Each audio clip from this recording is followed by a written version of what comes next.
प्रभु राम देव भगवान अल्लाह खुदा ईश आदि नाम एक ही शक्ति के हैं। वो कैसा है, कहां है, कैसे मिलता है, किसने देखा है? ये प्रश्नवाचक चिन्ह पूर्ण रूप से हटाने के लिए अवश्य सुनिए जगत गुरु तत्वदर्शी संत रामपाल जी महाराज के अमृत वचन, सर्व पवित्र धर्मों के पवित्र शास्त्रों के आधार पर। सत साहिब दर्शकों, मनुष्य अपने जीवन में असली शांति और संतोष की खोज में सभी देवी देवताओं की साधनाओं को अपनाता है और फिर भी न उसे शारीरिक सुख मिलता है और न ही मानसिक शांति, जिस वजह से वह नास्तिकता की ओर चला जाता है। दर्शकों, ऐसी ही कहानी थी हिमाचल प्रदेश की रहने वाली अविनाश कुमारी जी की। अविनाश जी बचपन से ही हिंदू धर्म में प्रचलित सभी प्रकार की भक्ति साधनाओं को किया करती थी, जिसके बावजूद भी इन्हें अपने जीवन में दुख और तकलीफ के अलावा कुछ भी हासिल नहीं हुआ। लेकिन दर्शकों, आज अविनाश जी का कहना है कि जब से मुझे संत रामपाल जी महाराज की शरण मिली है, तब से मेरे जीवन में मेरे साथ अद्वितीय चमत्कार हुए हैं। अब मैंने हिंदू धर्म में प्रचलित शास्त्र विरुद्ध भक्ति साधना को त्याग दिया है और संत रामपाल जी महाराज द्वारा बताई गई आदि सनातनी भक्ति को अपना लिया है। दर्शकों, आखिर अविनाश कुमारी जी ऐसा क्यों कह रही हैं? आइए सुनते हैं अविनाश कुमारी जी की कहानी, उन्हीं की जुबानी। नमस्कार बहन जी। नमस्कार जी। क्या नाम है आपका? मेरा नाम अविनाश कुमारी है जी। कहाँ से आए हो आप? मैं हिमाचल प्रदेश डिस्ट्रिक्ट किन्नौर से आई हूँ जी। संत रामपाल जी महाराज से नाम दीक्षा लेने से पहले आप क्या साधनाएं करते थे?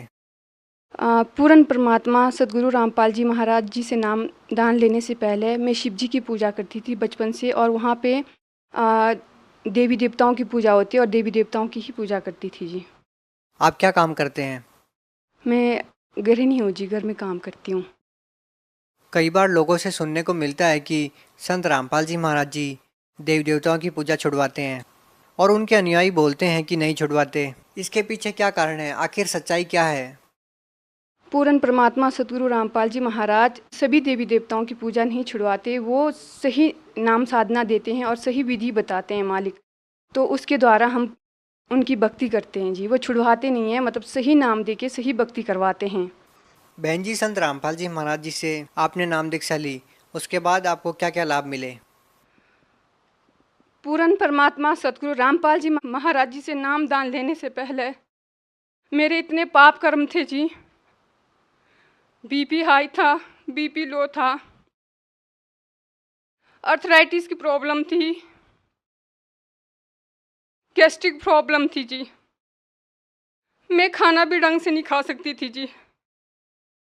पूर्ण परमात्मा सदगुरु रामपाल जी महाराज ने मुझ नीच आत्मा पर ऐसी दया की मालिक ने अपनी शरण में लेके मालिक ने वो सुख दिए जो मैं सपने में भी नहीं सोच सकती थी जी। सारे सुख दे रहे हैं परमात्मा। पूर्ण परमात्मा सदगुरु रामपाल जी महाराज वो सुख के सागर हैं, वो दया के सागर हैं। यही कहना चाहती हूँ जी मैं भगत समाज से। मेरे पास कोई शब्द नहीं है परमात्मा के गुण गाने के लिए। वो सुख के सागर हैं, वो दया के सागर हैं जी। बहन जी, आप संत रामपाल जी महाराज जी को पूर्ण परमात्मा बता रहे हैं, ऐसा क्यों? देखो जी, परमात्मा ने हमारे को शिक्षित बनाया हुआ है। हमारे जो पवित्र ग्रंथ हैं उसमें परमात्मा प्रूफ दिखा रहे हैं, प्रमाण दिखा रहे हैं मालिक। तो भगत समाज अति अच्छी तरह से निर्णय कर सकता है कि क्या सही है और क्या गलत है। मैं यही कहना चाहती हूँ जी। बहन जी, हिंदुस्तान में लाखों धर्मगुरु और भी हैं जो काफ़ी सालों से अपने शिष्यों को भक्ति बता रहे हैं, तो आपके अनुसार क्या वो भक्ति साधना सही नहीं बता रहे? क्या उनको भी ज्ञान नहीं है? नहीं जी, उनको ज्ञान नहीं है। वो सही ज्ञान नहीं बता रहे हैं जी। वो शास्त्र अनुकूल साधना नहीं बता रहे हैं। जो शास्त्रों में लिखा हुआ है उसके अनुसार नहीं बता रहे हैं। वो मनमाना अपना आचरण बता रहे हैं जी। बहन जी, आप हिमाचल प्रदेश से बिलोंग करते हैं और हिमाचल को देवताओं की नगरी भी कहा जाता है। आपने हिमाचल से इतना दूर जाकर हरियाणा में संत रामपाल जी महाराज से नाम दीक्षा क्यों ली?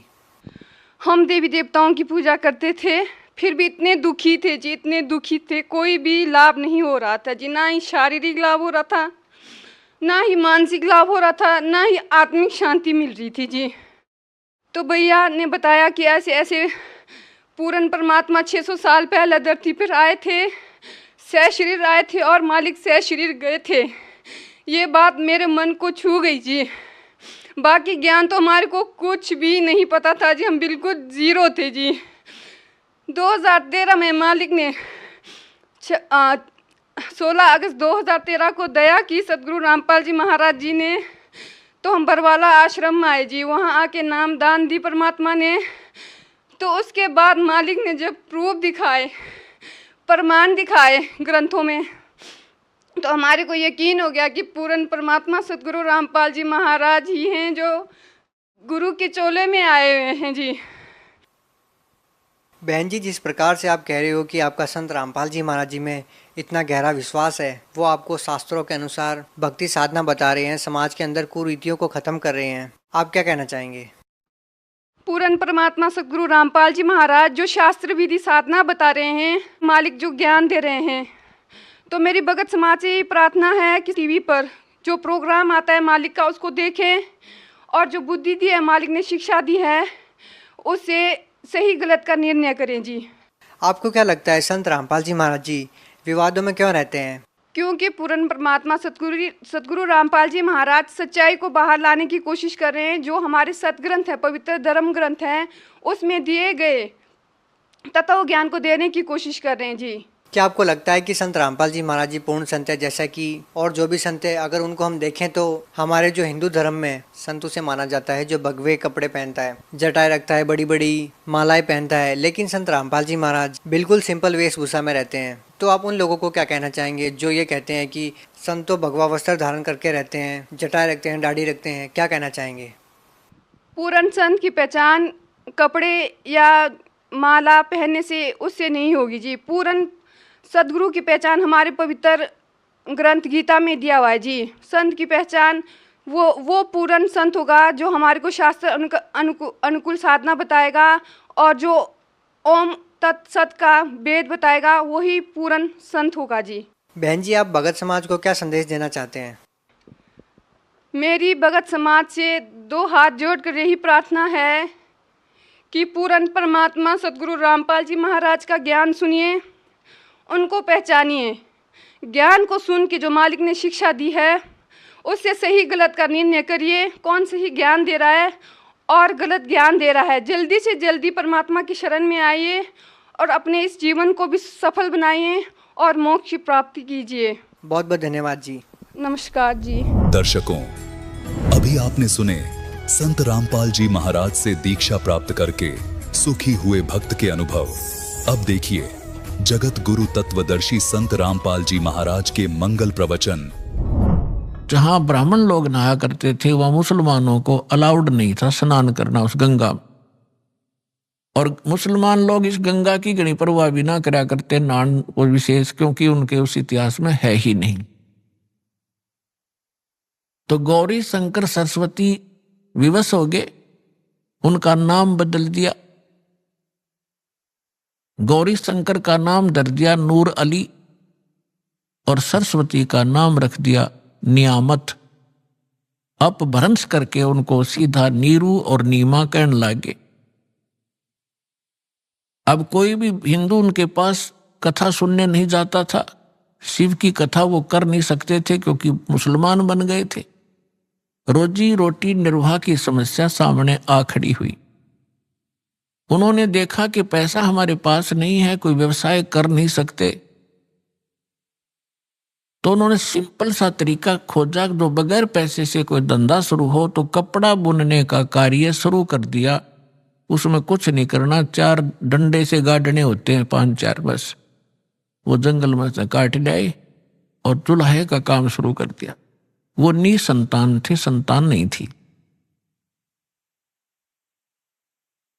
ऐसे ही कुछ समय और बीत गया।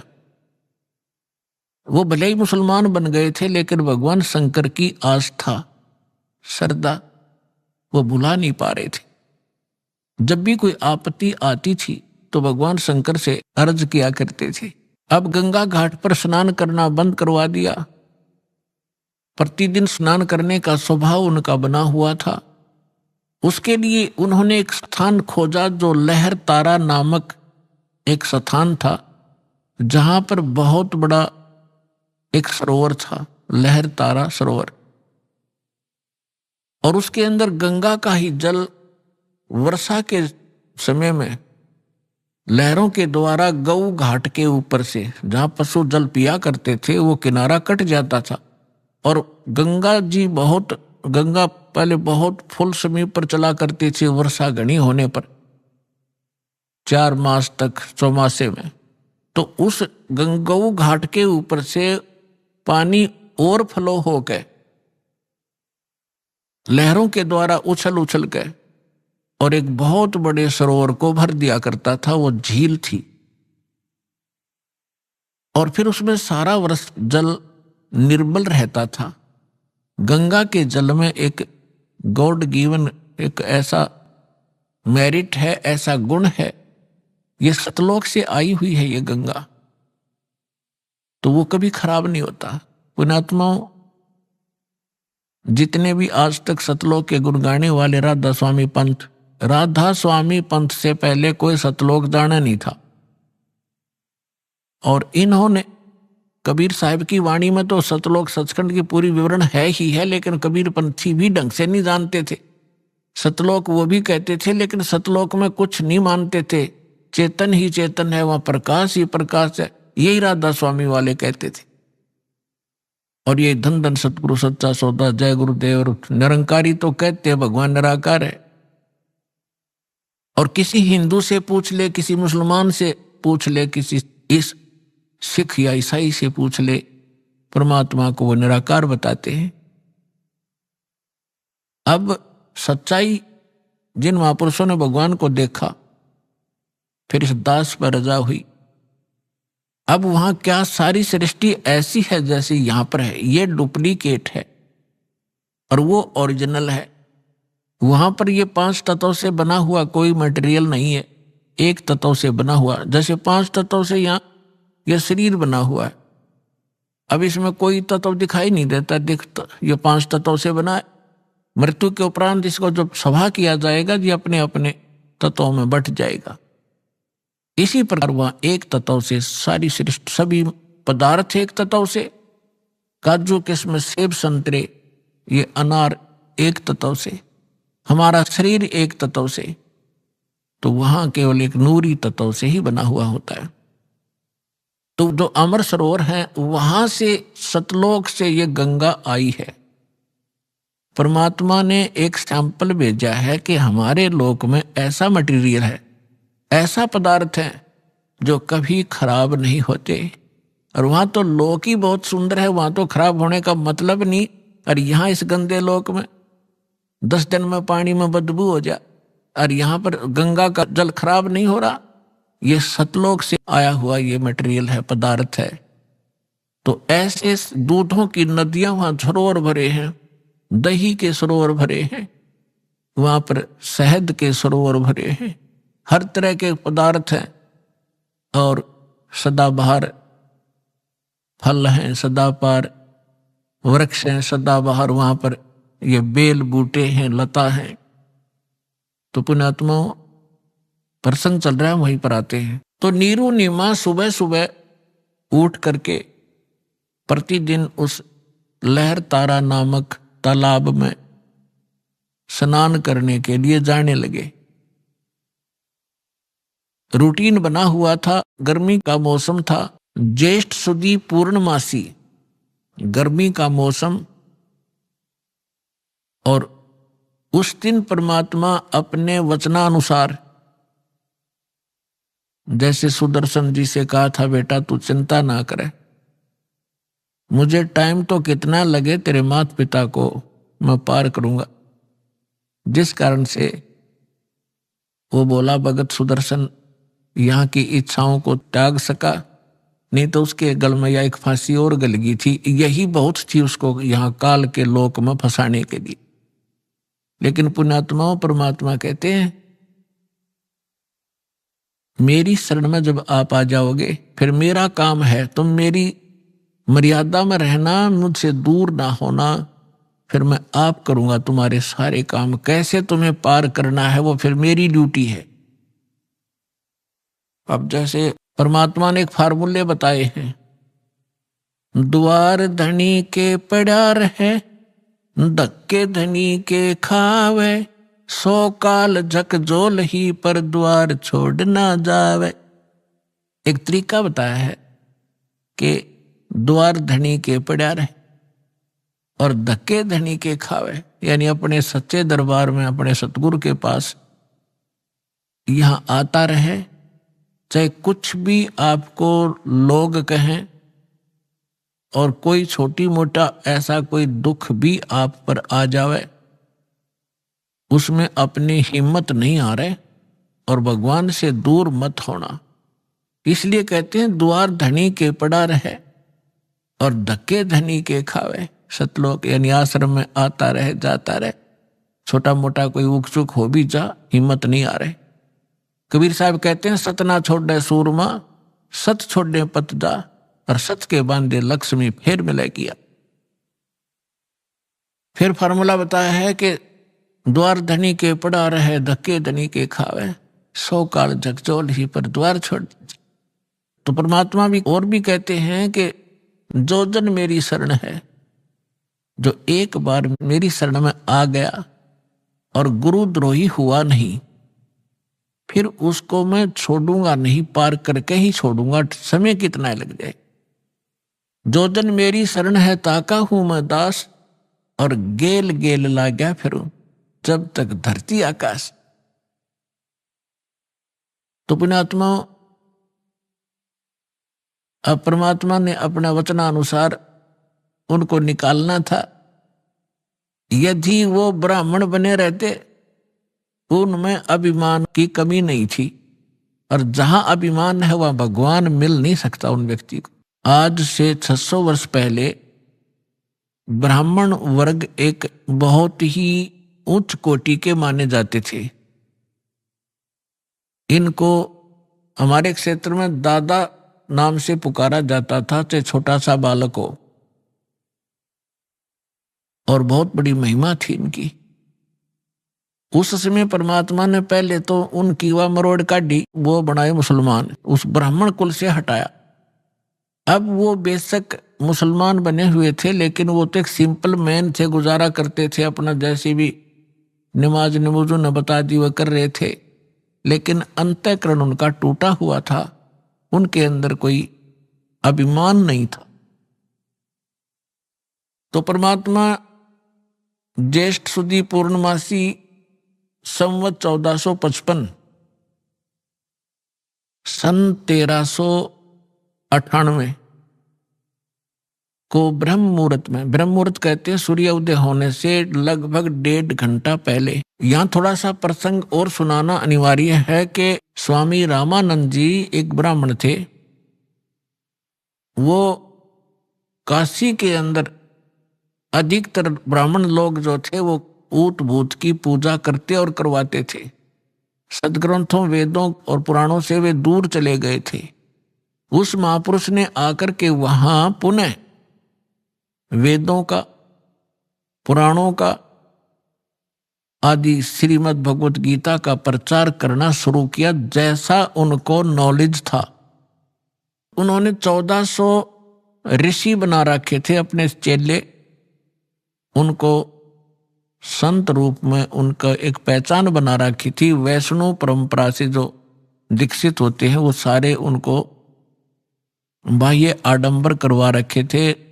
लंबा तिलक लगाना, गले में एक तुलसी के मनिये की एक माला डालना, ओनली तुलसी के लकड़ी का एक मनिया होता है।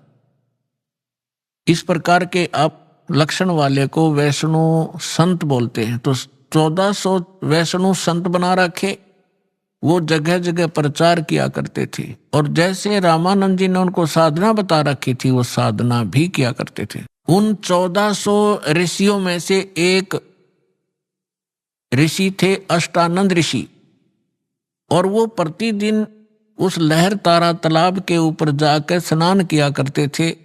और वहीं वो जंगल सा था, आसपास वन थे, पहले वन जंगल तो बहुत होते थे सभी जगह। वहां बैठकर वो सुबह सुबह स्नान करके अपने गुरुदेव जी द्वारा बताई गई साधना को वहां घंटों किया करते थे और प्राकृतिक सौंदर्य का आनंद भी लेते थे, शांत वातावरण में करते थे। उधर से अष्टानंद जी स्नान करके अपनी साधना करने के लिए मृगछाला बिछाकर और बैठे थे। परमात्मा सतलोक से आए सशरीर एक शिशु रूप धारण करके, उनके शरीर का इतना तेज था, अष्टानंद जी ने देखा कि ऊपर से कोई प्रकाश का गोला सा आ रहा है। जो ही ऊपर को नजर उठाई, उसकी आंखें परमात्मा के उस बॉडी नूर को सहन नहीं कर सकी, आंखें बंद हो गई। जैसे हम सूर्य की ओर कभी देख लेते हैं गलती से, तो सूर्य के प्रकाश को हमारी चरम दृष्टि सहन नहीं कर पाती, हम आंखें बंद कर लेते हैं। आंखें बंद करने के बाद हम क्या देखते हैं कि सूर्य का आकार प्रकाश रहित एक गोला सा अलग दिखाई देता है, और जिधर भी हम करते हैं वैसे ही उधर ही वो दिखाई ही देता रहता है। इसी प्रकार जब उस अष्टानंद जी की आंखें बंद हुई, उसने क्या देखा, एक नवजात शिशु दिखाई दिया। प्रकाश रहित शरीर था उस बॉडी का, प्रकाश युक्त तो था ही, जैसे सूर्य प्रकाश युक्त तो उस समय भी था, लेकिन उसके बाद केवल उसका प्रतिबिंब ही दिख रहा था। कुछ देर के बाद उसने आंखें खोली और बंद करी, फिर देखा कि वो प्रकाश उस लहर तारा तालाब के दूसरे कोने में जाकर और सिमट गया, और उसकी आंखों के सामने जो प्रतिबिंब था वो एक बच्चे का सामने घूम रहा था। अब अष्टानंद जी ने सोचा कि ये मेरी कोई भक्ति की उपलब्धि है या मेरे साथ कोई ये देव ने या किसी प्रेत ने, पितर ने कोई ऐसी घटना कर दी। उसने सोचा कि अपने गुरुदेव जी से, स्वामी रामानंद जी से इसका समाधान चाहूंगा। तुरंत उठकर चल पड़ा, साधना त्याग दी। अब उधर से नीरू और नीमा प्रतिदिन वहां स्नान करने जाया ही करते थे।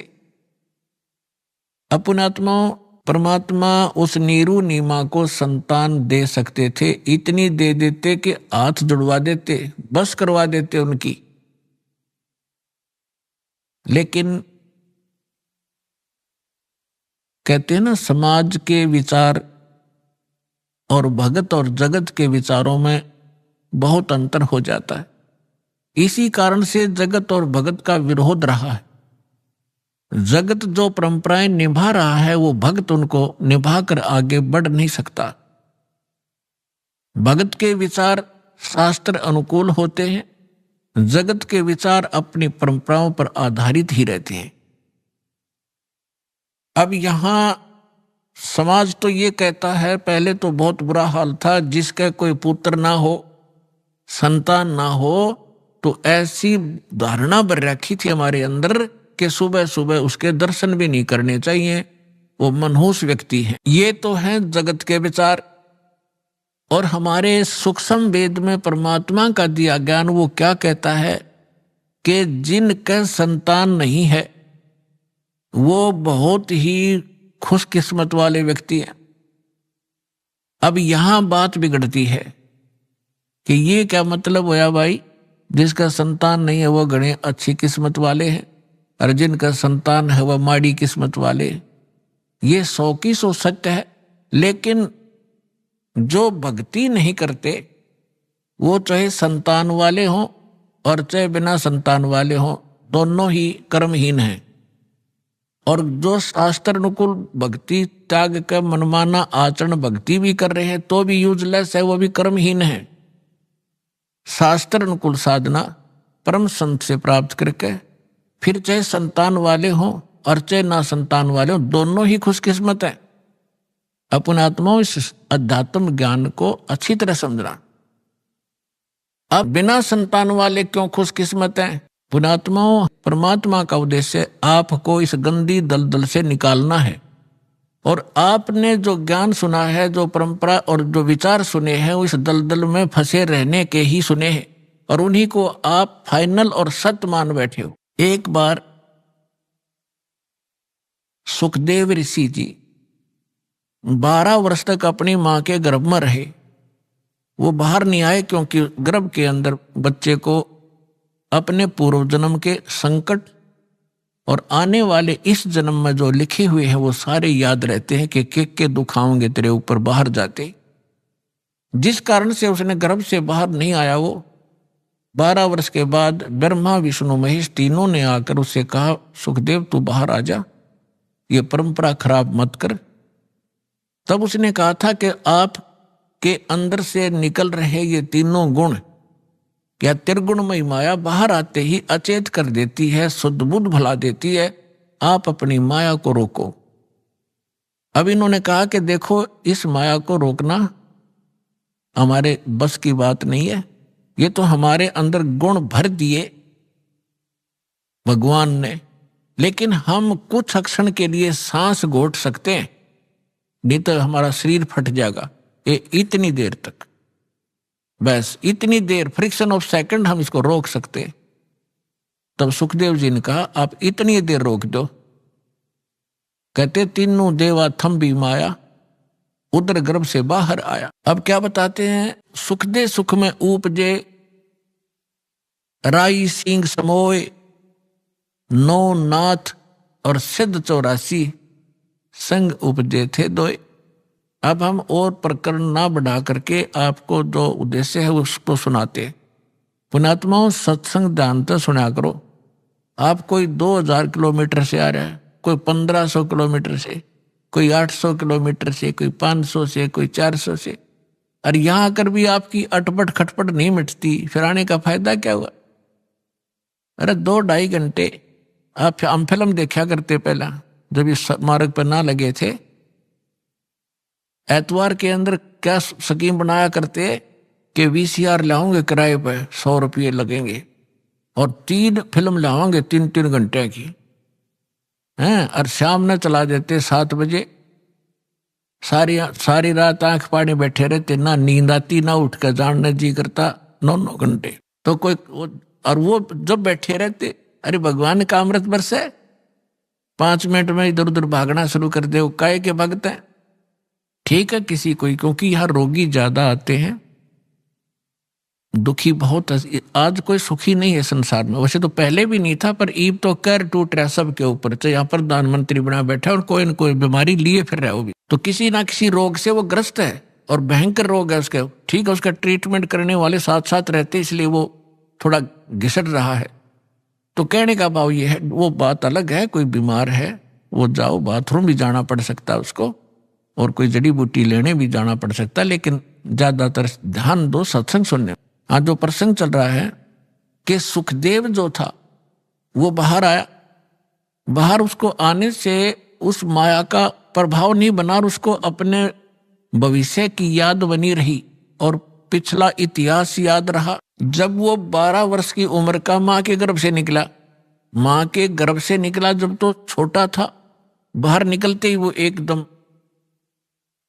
12 वर्ष की आयु जितना शरीर उसका एकदम उभर गया। तो क्या अब सुखदेव ऋषि के पिता थे वेद व्यास जी। वेद व्यास जी ने देखा कि बेटा हो गया, और उसको पता चलते ही वो दौड़ा दौड़ा आया। तब तक सुखदेव उठकर चल पड़ा। व्यास जी ने कहा कि हे बेटा, हे पुत्र, बैठ जा, रुक जा। तब उसने कहा, देखा नहीं अपने पिता की ओर, चलते चलते कह रहा है कि एक लेवा एक देवा दूतम, ऋषि जी कोई किसी का पिता नहीं पूतम, ऋण संबंध जुड़ा एक ठाठा, अंत में सब 12 बाटा।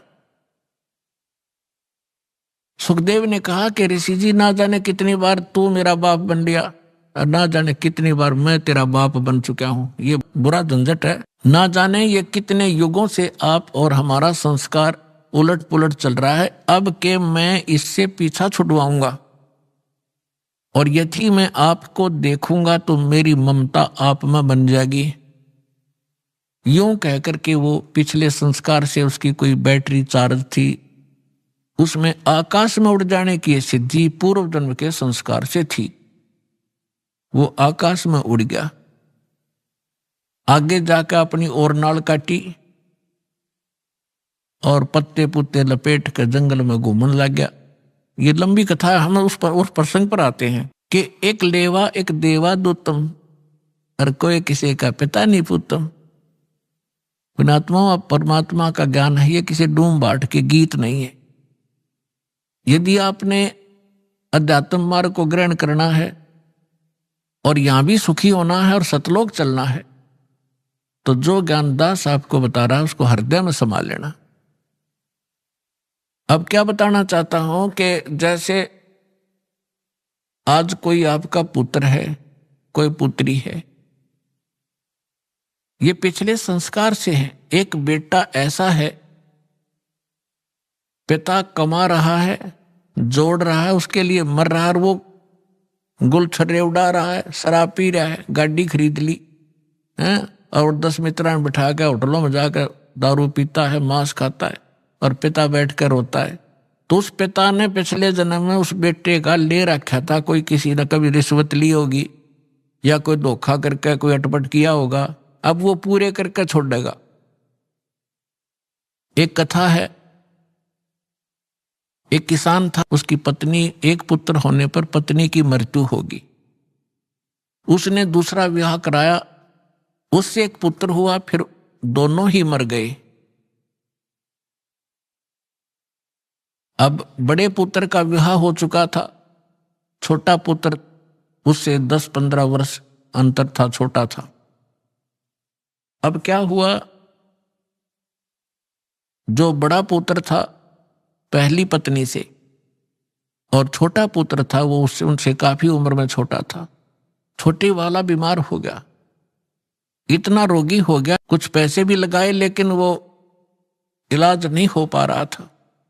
किसी ने बताया कि वहां ले जाओ, एक बहुत बड़ा वैद्य है लेकिन पैसे लेगा 5,000 रुपये। उस समय 5,000 रुपये आज के 50 लाख के बराबर। तो उन्होंने सोचा, दोनों पति पत्नी ने विचार किया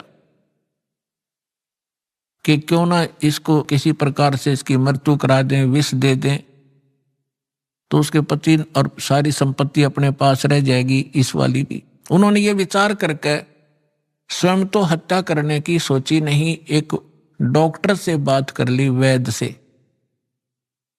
कि भाई आप ऐसे करो, इसको विष दे दो। उसने कहा मैं 500 रुपये लूंगा और किसी का शक भी ना होगा, 2-4 दिन दवाई देता रहूंगा और फिर मैं इसका काम तमाम कर दूंगा। अब उसने 500 रुपये लिए उस समय, उन्होंने सोचा 500 में पीछा छूटा ही तक,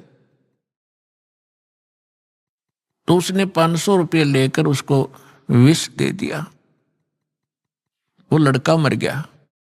तो ग्रामीणों ने, रिश्तेदारों को पता था कि भाई बहुत दिनों से बीमार चल रहा था, मृत्यु होगी, बात समाप्त हुई। और वो दोनों पति पत्नी, खुशी का ठिकाना नहीं, बड़े भाई का और उसका भाभी का। 1 वर्ष के बाद उनका एक पुत्र प्राप्ति हुई और गुणा खुश हो गए कि सारी संपत्ति के वारिस बन गए। अब उस इकलौता पुत्र उसको खूब अच्छा घी दूध खिलावे, लाड से पाले पोसे, घने दिनों में वो गाभरू हो गया, जवान हो गया। युवा होते ही उसका विवाह कर दिया। विवाह होने के उपरांत कुछ समय के बाद वो लड़का रोगी हो गया। अब पहले तो भाई था, उस पर पैसे लगाना अनिवार्य नहीं समझा, अब पुत्र बीमार हो गया, उसको ना जाने कहां कहां ले गए, जिसने जो मांगा वही दिया। यहां तक कि आधी जमीन को भी सेल करना पड़ गया वह भी बेच दी। लेकिन लड़के का जो स्वास्थ्य गिरता ही चला गया और अस्थि पंजर की तरह चारपाई पर पड़ा पड़ा अंतिम सांस गिने।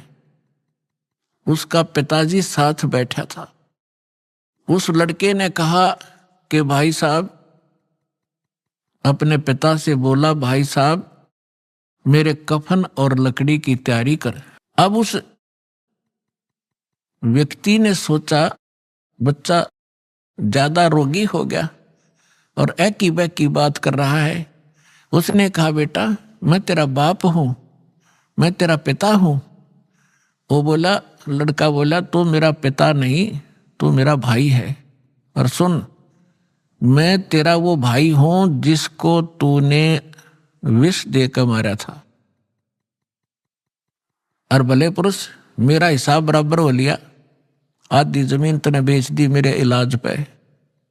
अब मेरा तेरा लकड़ी और कफन का हिसाब बैलेंस है, वो तैयारी कर ले बस चुपचाप। अब वो हक्का बक्का रह गया, उसने अपने किए कर्म की याद सारी आ गई। तो उस व्यक्ति ने कहा कि भाई साहब एक बात बता, ठीक है मैंने जैसा जुल्म किया, क्योंकि तो इकलौता पुत्र, आगे संतान नहीं, मेरा तो कुल नाश भी हो गया। लेकिन एक बात बता, हमने तो जो बुरा किया फल मिल गया। अब ये तेरी पत्नी है, इसने क्या बुरा किया था, अब जिंदा जलाई जाएगी तेरे साथ, क्योंकि उस समय सती प्रथा थी। पति के साथ पत्नी को कंपलसरी जला दिया करते जिंदा। तब उसने लड़के ने कहा कि वो वैद्य कहाँ है जिसने मुझे विष दिया था। उसके भाई ने बताया कि वो आपके 4 वर्ष बाद अचानक हार्ट अटैक होकर मर गया था। तो उसके लड़के ने बताया कि ये वो मेरी पत्नी वो वैद्य है, अब यह जिंदा फूकी जाएगी। इस दुष्ट ने 500 रुपए के लालच में ऐसा जुल्म किया था। तो पुण्यात्माओं, परमात्मा कहते हैं एक लेवा एक देवा दूतम, या कोई किसी का पिता नहीं पूतम। ऋण संबंध जुड़ा एक ठाठा, अंत में सब 12 बाटा।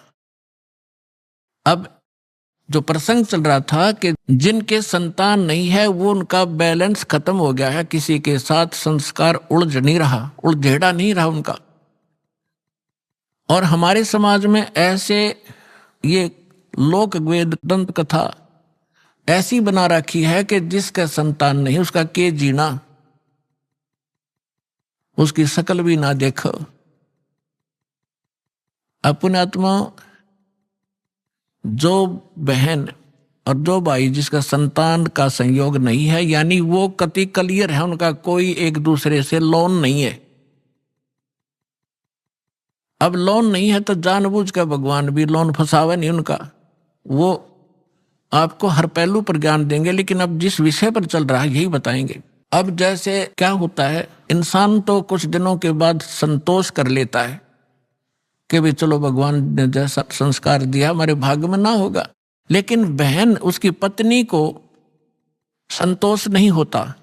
अगर होता है तो अड़ोसी पड़ोस के रिश्तेदार की माताएं बहनें आकर उसको जीर्ण नहीं देती। कोई ना कोई आकर आटपकेगी, आवेगी मनमाने कोई उधारा सामान मांगने, और चर्चा चलावेगी नो कि बहू का कोई बालक नहीं हुआ। ये भगवान एक जातक तो चाहिए था, बता के जीना बिना संतान के क्यों कर टाइम पास करे। तो वो ना चाहते हुए बेचारी दुखी हो जाती है उनके आपस की वार्ता सुन के। तो उसको प्रबल प्रेरणा हो जाती है से हुक एंड क्रुक किसी प्रकार भी बालक हो। और बालक संस्कार में है नहीं तो उसकी अंत में तड़फ उस माई की जिसके बालक नहीं होते, इससे वियोग में मर जाती है। भगवान एक मेरा संतान होती तो संसार समाज में भी सुखी होती, औरों की तरह मेरा भी इज्जत होती, वो मर जाती है। इस काल ने ऐसा जुल्म कर रखा है हमारे साथ। अब कहते हैं जिस भी इच्छा को लेकर मरता है ये काल फिर उसकी बिरान माटी करता है। उस बहन को अगले जन्म में वो कुतिया बनावेगा और फिर न्यू कहेगा ले तू नरी संतान जाम ले, 8 कट्ठे पैदा कर ले, अब छक ले पैदा कर करके क्यों दुखी हो रही थी। अब परमात्मा कहता है इस झंझट से पीछा छुटवा लो। अगर आप समाज को देखकर चलोगे, भक्ति मार्ग पर नहीं चल सकते। हमने परमात्मा पाना है, सतलोक जाना है, तो जैसे भगवान रखे ऐसे ही रहना।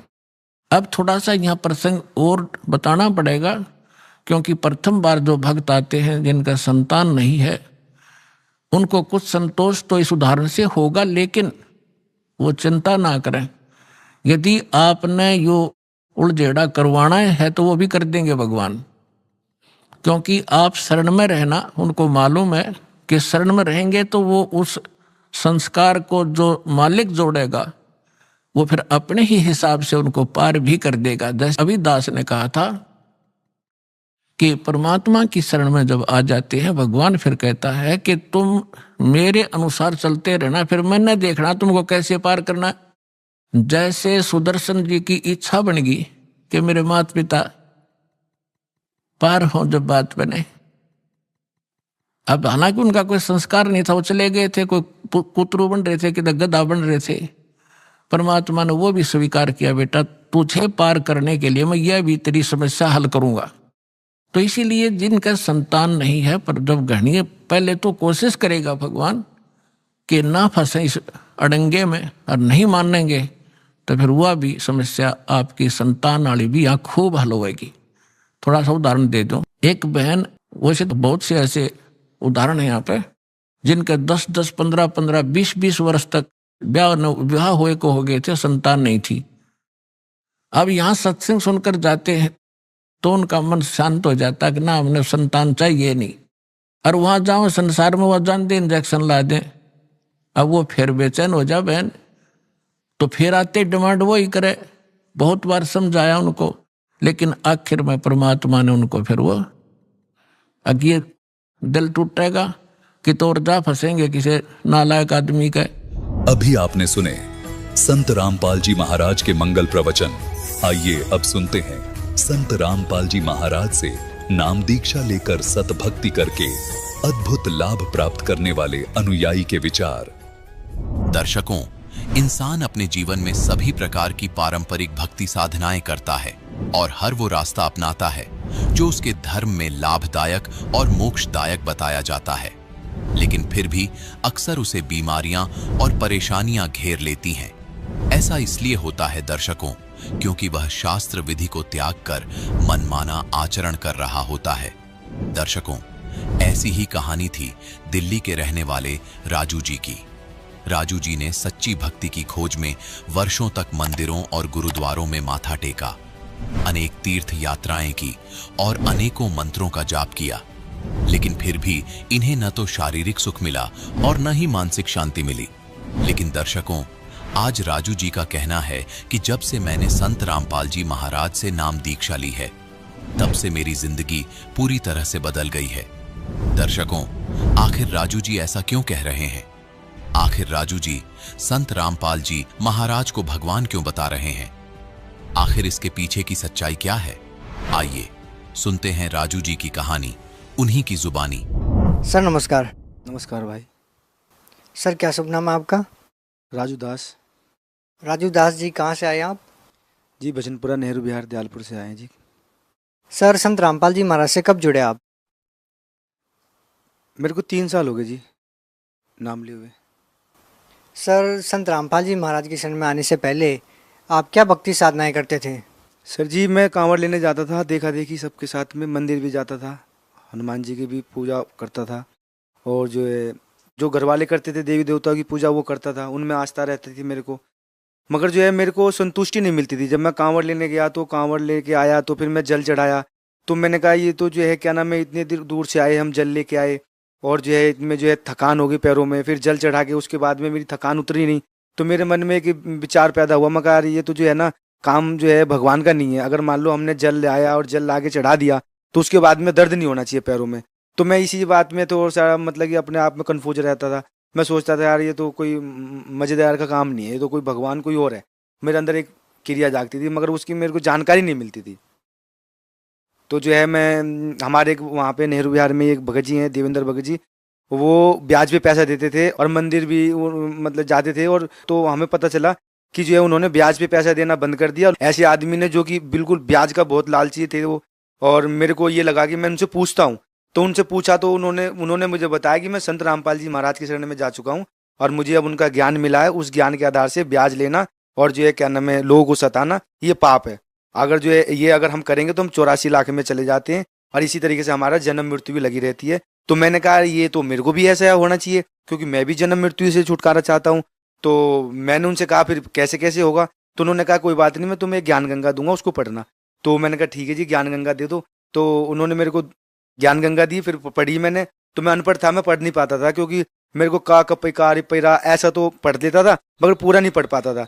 तो मैं एकदम ही जो है पढ़ते पढ़ते उसको जो है मतलब कि जो है मालिक भगवान से कहता था, मगर भगवान अगर मैं पढ़ा होता तो मैं बहुत जल्दी पढ़ लेता। तो मैं जो है ना उसको जो है पढ़ता रहा रोता रहा, मगर मैं पढ़ा लिखा नहीं हूँ और कोई मेरे लिए वो पढ़ के भी नहीं देता था। मेरी घरवाली थी वो पढ़ी लिखी थी, मैंने उसको कहा पढ़ने के लिए तो 1-2 पेज पढ़ी उसने और कहने लगी ये तो मेरे समझ से नहीं है, पता नहीं क्या इसमें क्या पढ़ रहे हो तुम, इसे हटाओ, तुम अपना काम करो। मैंने कहा नहीं भाई, मैं तो इसकी पुस्तक को पढ़ूंगा क्योंकि मुझे जीने मरने से छुटकारा चाहिए। मैं कहा भाई मैं तो पढ़ूंगा। तो वो कह रहे तुम्हें पढ़ना तो पढ़ो। तो मैं पढ़ता रहा, फिर ऐसे ही एक दिन रोने लगा। तो मैंने कहा मैं कहा हे भगवान, अगर मैं पढ़ा लिखा होता तो मैं जल्दी पढ़ लेता। तो मालिक की एक ऐसी दया हुई कि मेरे पे एक ऐसी किरणें सी लगी और उस किरणों से मुझे लगा कि मतलब कि कोई मेरे अंदर कोई आके मतलब कि जो शक्ति दी मेरे को पढ़ने के लिए, वो शब्द मेरे खोल दिए सारे। जैसे आधा सा आधा ना बना हुआ होता है, वो मेरे समझ में नहीं आती थी। तो वो मतलब जैसे कि ऋषि लिखा हो या कैसे, तो उस चीज को ऐसी एक दया हो गई कि मैं उस पुस्तक को मैं पढ़ लिया पूरी। जब पढ़ते के साथ ही जब 141 पेज पढ़ा, जब मैंने देखा अरे इस पे तो जो है ये लिखा हुआ है कि जो है क्या नाम है जीव को भरमा रखा है काल भगवान ने, और जो है नशा और सारे विकार में डाल रखा है, और इसलिए क्योंकि अपने वो खाता है और जो है उपजाता है। तो मैंने कहा ये तो भाई बहुत गलत हो गया, ये तो जो है हमें नशा छोड़ना चाहिए। और मैं जी सारा नशा करता था, वो गांजा दारू भांग चर्च गुटखा बीड़ी सिगरेट जितने भी नशा होते थे सारे विकार थे मेरे अंदर। तो जो है मैं 3-3 बजे उठ के मैं जो है गांजा लेने जाता था निजामुद्दीन, बगैर हेलमेट के, बगैर उससे गाड़ी लेके मोटरसाइकिल लेके। और मेरी घरवाली लड़ती थी, मैं कहता मैं देख तुझे छोड़ दूंगा मगर मैं नशा नहीं छोड़ूंगा। ठीक है जो भी है, मेरे घर वाले खूब कहते रहे। मैंने घर पे भी जो है मैं घर जाना बंद कर देता था नशे में, मगर मैं नशा नहीं छोड़ पाया। तो बस जो है उस 41 नंबर पेज को जब पढ़ा ज्ञान गंगे को, तो मेरी एक क्रिया जागी। मैंने उस सारे नशे को उठा के मैंने नाली में डाल दिया। जितनी भी गांजे की पुड़िया थी, मेरे पे क्वार्टर भी रखा हुआ था, और जो भी मतलब कि नशीली चीजें थी, कुबेर था, गुटखा, को मेरे पे सारे विकार होते थे, और सारे उठा के मैंने जो नाली में गिरने के बाद में मैंने फिर जो है ना फिर ज्ञान गंगा पढ़ा। तो मेरे एकदम मतलब कि जो है बुद्धि खुल गई, और मैं सारे पुस्तक को पढ़ के मैंने कहा यार ये तो जो भगवान की जो मेरी जो तलाश थी वो भगवान मिल गया। खामोखा में कांवड़ लेने जाते, खामोखा में धूपबत्ती जलाते हैं, कोई भगवान तो भूखा है नहीं कि जो है क्या नाम है उसको प्रसाद चढ़ाएं या धूपबत्ती जलाएं, भगवान तो भाव का भूखा है। मगर यार ये तो जिसने भी ये ज्ञान गंगा छापा वो तो बहुत अच्छा आदमी है, उनसे मिलना है। तो मैं तो सिर्फ मिलने गया था, क्योंकि मुझे कोई पता भी नहीं था, मुझे इस चीज का ज्ञान भी नहीं था कि गुरु क्या और ये क्या, मुझे कोई वो तो ऐसा था नहीं, क्योंकि 27-28 साल की उम्र थी मेरी अभी, और उससे पहले मुझे ज्ञान नहीं था, 24-25 साल का था। तो मैं तो ये सोचता था कि मैंने सिर्फ ये देखा कि मैं जाके देखता हूँ कि जो जिन्होंने ये ज्ञान गंगा छापी है वो कैसे हैं, वो कौन है। तो मैं पता निकाला, तो जो है पता चला मेरे को कि बरवाड़ा में जिला हिसार में जाना है। तो मैं पता निकाल के पहुंचा, देवेंद्र जी से ही मैंने पता लिया, तो उन्होंने लिख के दिया मेरे को। मैं पहुंच गया वहां, देखा तो वहां तो एक ऐसा वो माहौल था कि जैसे कि मान लो एक सतलोक जिसे परमात्मा बताते हैं ऐसा माहौल था एकदम। वहां पे मेरी मेमोरी चिप खो गई थी, वो मिल गया, फोन खो गया, वो मिल गया। तो मैंने कहा यार ये तो अगर हम बाहर कोई चीज खो जाती है तो मिलती तो है नहीं, यहाँ सब कुछ मिल रहा है, और खाने का इतना बढ़िया व्यवस्था देसी घी में। और मैंने कहा ये तो आनंद, बहुत मजा आया मेरे को। मैंने कहा भाई ये तो जो है, तो मैंने वहां से पूछा, मैंने कहा जी यहाँ क्या क्या हो, जी ऐसे ऐसे नाम लेते हैं। फिर मैंने नाम लिया वहां से। संत रामपाल जी महाराज जी जो थे वो जब आए दर्शनों के लिए, तो जब दर्शनों के लिए आए तो सारे श्रद्धालु लाइन में लगे हुए थे, मैं भी लगा हुआ था। तो जब परमात्मा सदगुरु रामपाल जी महाराज जी आए तो उनके चेहरे पे इतनी तेज की चमकती थी, मैं देखते ही मतलब कि ये सोचा, मगर भाई भगवान तो यही है। ये तो मैं जो है मैं तो खामो खामे इधर उधर जाता था। तो फिर वो वहां से मैं जो है नाम दीक्षा लेके आया, और नाम दीक्षा लेके फिर मैं अपनी भक्ति कर रहा हूँ। सर, जो सदभक्ति संत रामपाल जी महाराज ने आपको दी है उसको करने से आपको क्या लाभ मिला? भगत जी, जब वहां से नाम दीक्षा लेके आया तो उससे पहले मैं गांजा दारू भांग जो पीता था, तो उसके अनुसार मेरे टीबी हो गई थी। मेरे नाक से खून जाना, मेरे मुंह से खून जाना, खांसने पे खून जाना, प्लस लैट्रिन के रास्ते भी मेरे खून जाता था। और ये मेरी मम्मी डिस्पेंसरी में काम करती है, वो लेके भी गई थी। तो एक हॉस्पिटल में, जब हमारे दयालपुर में एक वो है टीबी का ही वहाँ पे इलाज होता है। तो वहाँ वो जब लेके गई तो वहाँ पे वो डॉक्टर ने कहा कि तुम्हारे टीबी हो गया है और तुम नशा और ये जो है क्या नाम है नशा नहीं करोगे और जो है ये दवाई चलेगा आपके जो है मतलब कि जो कोर्स करना पड़ेगा, मतलब कि जो है 6 महीना 8 महीना जो भी बता रहे थे वो। तो मैंने कहा जी ठीक है। तो फिर जो है मतलब कि वहाँ से जब मेरे को दवाई लेके आया तो मुझे आश्रम में जब मैं दोबारा गया जी आश्रम में, तो वहाँ पता चला कि जो है भगत बताते थे कि मेरा तो ये बीमारी ठीक हो गया, मेरे तो कैंसर ठीक हो गए और मेरे तो जो पथरी निकल गई। तो मैंने कहा ऐसे कैसे? क्योंकि भाई गुरु जी से प्रार्थना करनी पड़ती है। मगर प्रार्थना, मगर जी मैं भी करूँगा, मेरे भी ये खून निकलता है, मेरे तो टीबी है और जो है डॉक्टर तो उन्होंने कहा दवाई खाना है। तो मैं तो बहुत परेशान हूँ, दवाई तो जो है इतनी दवाई खाऊंगा फिर जो है। तो मैं वहाँ से जब मैं मालिक से सदगुरु रामपाल जी महाराज जी से जब मैं दर्शनों के लिए लाइन में लगा तो मैंने भी ऐसी प्रार्थना करी जो करते, मगर गुरु जी मेरे ना खून निकलता है। तो मालिक ने कहा नु कि बेटा कोई बात नहीं, भक्ति करो ठीक हो जाएगा। तो जब परमात्मा ने कहा कि भक्ति करो ठीक हो जाएगा, तो मैं उसी टाइम ही ठीक हो गया, बिल्कुल ऑलरेडी ऐसा ठीक हो गया कि मेरे को ऐसा लगा कि जैसे शरीर के अंदर जैसे कि करंट सा महसूस होता है, जैसे बिजली का तार छूती है ना, तो ऐसा करंट सा लगता है। तो जब मालिक ने सर पे हाथ रखा तो कुछ ठीक हो जाएगा, तो मैं ठीक हो गया जी वहीं पे ही। फिर मैं लैट्रिन गया, मैंने देखा तो मेरे खून नहीं निकल रहा। मैंने खांस के देखा बाथरूम में जाके, तो वहाँ पे मैंने चेक करा। 3 दिन वहाँ रुका भी था मैं, 3 दिन वहाँ रुका, फिर उसके बाद में मेरे खून नहीं निकला। और जो है मैं इस टाइम मेरी जो है बीमारी ठीक हो गई है। प्लस जो है क्या नाम है मेरी लड़की हुई थी, लड़की जो है वो खड़ी नहीं हो पा रही थी। लड़की जो है लड़की के लिए जो है डॉक्टर कहने लगे भाई ये तो 3-4 साल के बाद खड़ी होगी, इसके पैर बहुत कमज़ोर हैं और ये है। तो उसकी माँ चिंता करती थी। तो मैंने कहा जब मालिक जब मेरा टीबी ठीक कर सकते हैं तो मेरी लड़की को भी मतलब कि जो है चला सकते हैं। तो मेरी लड़की बहुत कमज़ोर थी, 2-3 किलो की थी, मतलब जो है जब वो 2 साल की हो गई थी, जब भी वो मतलब हल्की थी, बहुत पतली सी थी। अभी भी हल्की है, मगर हाँ मालिक ने दया कर दी है। जब मैं फिर गया, फिर मैंने प्रार्थना करी, मैं कहा मालिक सदगुरुदेव, मगर जो है मेरी लड़की जो है खड़ी नहीं हो पाती और चल नहीं पाती है। सदगुरुदेव संत रामपाल जी महाराज जी ने बोला बेटा अपने बच्चों को नाम दीक्षा दिला दो और उसे जो है क्या नाम है यहाँ ले आओ, ठीक हो जाएगी। जब सदगुरुदेव महाराज जी रामपाल जी महाराज जी ने बोला कि जब यहाँ ले आओ, तो जब मैं घर आया तो मैंने देखा कि मेरी लड़की जो है खड़ी होके और जो धीरे धीरे चल रही थी।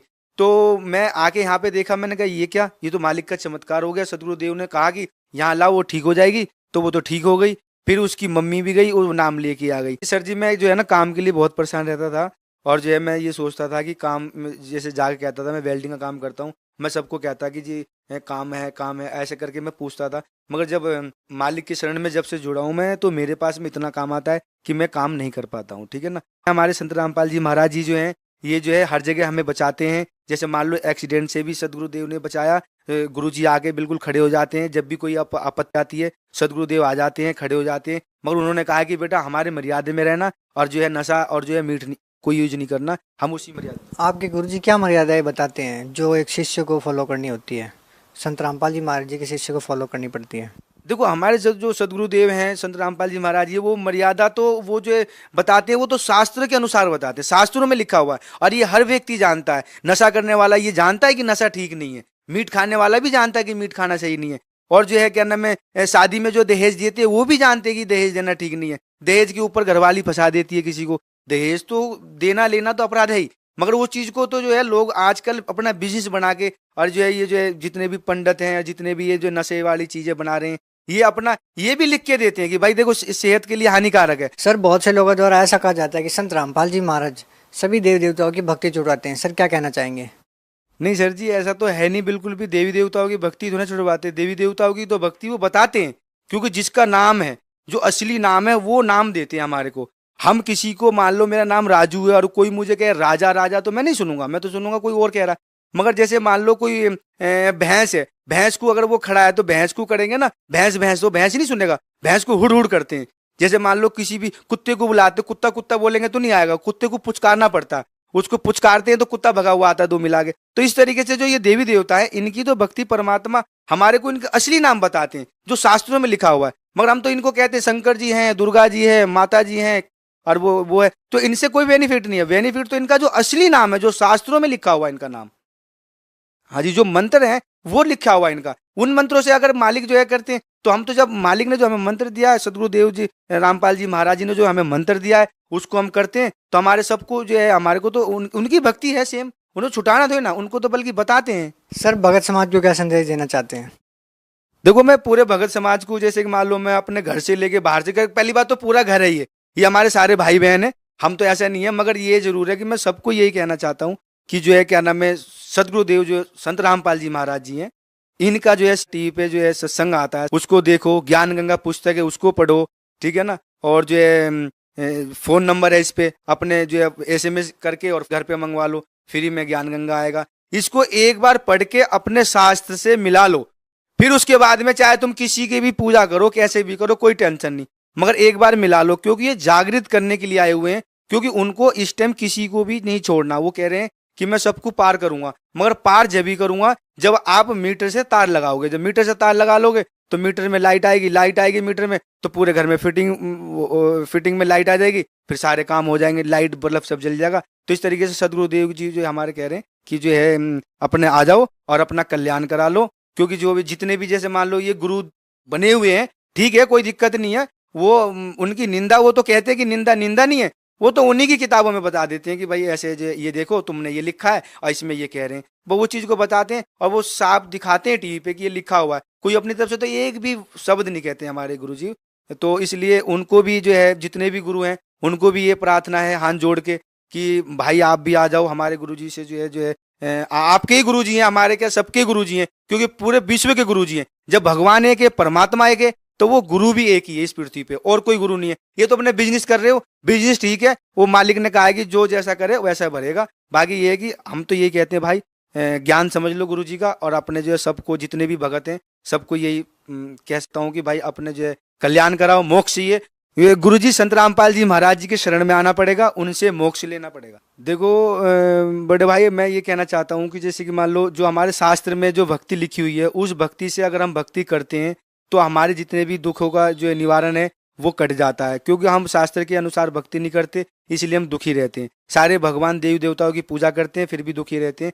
तो सदगुरु रामपाल जी महाराज जी के शरण में आने से सारे दुखों का निवारण होगा और प्लस आपकी मोक्ष होगी। और मोक्ष जो है इंसान के लिए जरूरी है, क्योंकि हमें जो है ये जन्म मिला हुआ है और इस टाइम कलयुग में परमात्मा आए हुए हैं कल्याण करने के लिए, और अपना कल्याण कराओ। और जो है जितने भी जो है मान लो देवी देवता की जो भक्ति कर रहे हो उसकी ही भक्ति करो, मगर वो सदगुरुदेव जी से, संत रामपाल जी महाराज जी से नाम लेके उसी की भक्ति करो। उसकी तो भक्ति को मना नहीं कर रहे हैं परमात्मा, मगर उसको ये कह रहे हैं कि उसको जानो कि क्या करना है हमें। हम तो अपने मर्जी से पूजा कर लेते हैं, अपनी मर्जी से मंदिर बना लेते हैं, अपनी मर्जी से भगवान बना लेते हैं, अपनी मर्जी से उसको जमुना जी में डाल आते हैं, तो वो हमारी मर्जी नहीं चलेगी। इसलिए आप सदगुरु रामपाल जी महाराज जी के शरण में आओ और अब नाम दीक्षा लो और अपना कल्याण कराओ, 84 लाख से मुक्ति पाओ। सर जो साधक संत रामपाल जी महाराज से नाम दीक्षा लेना चाहता है या उनसे जुड़ना चाहता है, तो वो संत रामपाल जी महाराज से कैसे जुड़ सकते हैं? देखो जब हमारे सदगुरु रामपाल जी महाराज जी ने आदेश दे दिए, हमारे जो भगत भाई हैं उनके जो है क्या नाम है, सब जो है हर जगह जो है नाम दीक्षा का वो है, उनके फ़ोन नंबर आते हैं। जो सत्संग जब आता है तो चैनल पे पीली पट्टी में फ़ोन नंबर है, उस पर SMS करके ज्ञान गंगा पुस्तक भी मंगा सकते हो, और उनसे फ़ोन करके पता करके आप अपने इलाके में हर जगह, दिल्ली, हरियाणा, पंजाब, यूपी, जहाँ भी जाना है आपको, अपने आस पास में ही ऐसा स्थान बना हुआ है जहाँ पे जो है नाम दीक्षा मिलता है। नाम दीक्षा जो है ले सकते हो आप। मगर कुछ कहते हैं कि पैसा, कोई भी पैसा नहीं लगना, किसी भी तरीके का कोई वो नहीं है, बिल्कुल निःशुल्क सेवा है। सब चीज आपको वहां से नाम दीक्षा मिलेगी, और प्लस जब आप वहां जाओगे तो आपका एक भाईचारे वाला व्यवहार होगा, जैसे और जगह नहीं होता। और जगह तो लूट मार है, बस जो ऐसे बोलते हैं जैसे कांटा मार दिया हो, कांटा चुभ दिया हो, मगर ऐसा नहीं है। हमारे प्यार से भाषा है और सारे भाई बहनों का नाता है। संत रामपाल जी महाराज जी से नाम दीक्षा लेके और अपना कल्याण कराओ। सर बहुत बहुत धन्यवाद आप। सत साई।